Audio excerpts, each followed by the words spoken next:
ஒரு பேன் எடுத்துகிட்டு தனியா வறுத்துக்கணும்.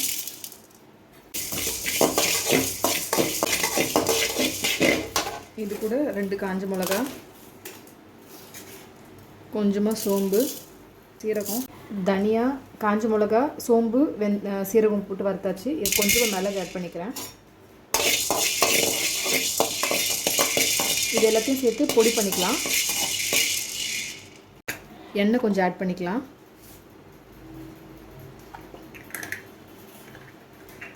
குடமிளகா கொஞ்சம் லைட்டாக சாட்டை பண்ணி வச்சுக்கலாம்.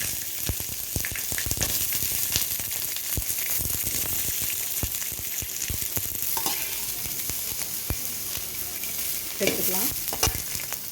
லைட்டாக சாட்டை பண்ணி எடுத்துக்கிட்டா போதும்.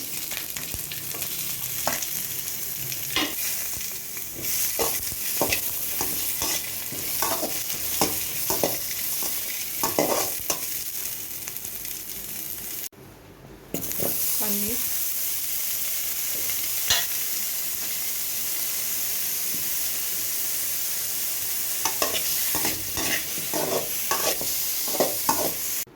ஆயில் ஆட் பண்ணிக்கலாம். சீரகம் ஆட் பண்ணிக்கலாம். காஞ்ச மிளகா, வெங்காயம்.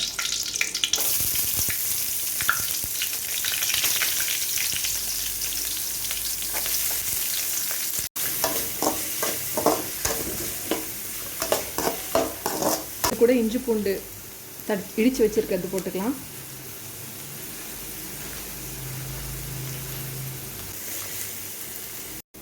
இதில் கொஞ்சமாக மிளகாத்தூள், தனியாத்தூள் 2 கலந்து வச்சுருக்கோம். அது கொஞ்சம் ஆட் பண்ணிக்கலாம்.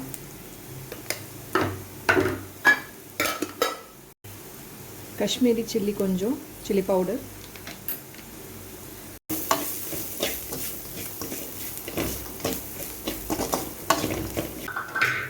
இப்போ 3 தக்காளி அரைச்சி வச்சுருக்கோம். இதையும் போட்டுக்கலாம்.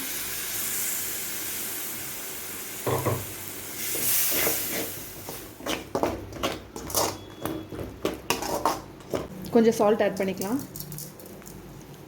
காஷ்மீரி மிளகாத்தூள் இல்லைன்னா கூட பரவாயில்ல, நார்மலாக உப்பு, மிளகாத்தூள், தனியாத்தூள் போட்டால் மட்டும் போதும். இதில் கறி மசாலாவில் எதுவும் போட வேண்டாம். ஃப்ரெஷ் க்ரீமும் கசூரி மேத்தியும் கொஞ்சம் போட்டால் நல்லா ஃப்ளேவராக இருக்கும். அது மட்டும் நம்ம கரெக்டாக போட்டுக்கணும். அதுக்கு வீட்டில் பசும்பால் தான் வாங்குகிறோம். அதோடைய பால் ஏடு எடுத்து ஃப்ரிட்ஜில் வச்சுட்டு திருப்பி நம்ம அதை ஒரு மிக்ஸி ஜாரில் போட்டு 1 மினிட் பீட் பண்ணி எடுத்துக்கிட்டால் ஃப்ரெஷ் க்ரீம் ரெடி ஆகிடும்.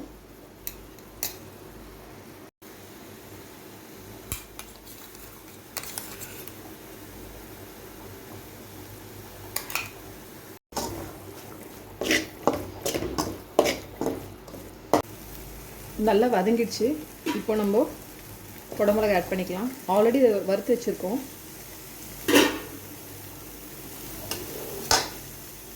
வெங்காயம், தக்காளி,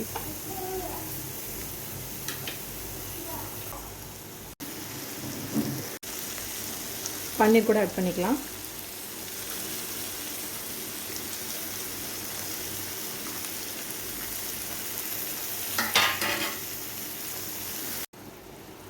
இப்போ கடாய் மசாலா ஆட் பண்ணிக்கலாம். நம்ம ஆல்ரெடி வறுத்து வச்சுருக்கோம் இல்லைங்களா, அது.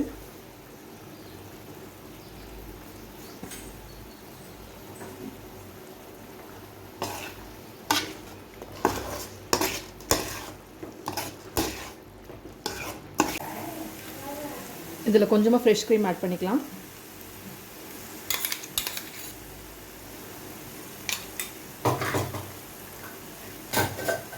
கசூரி மேத்தி போடலாம்.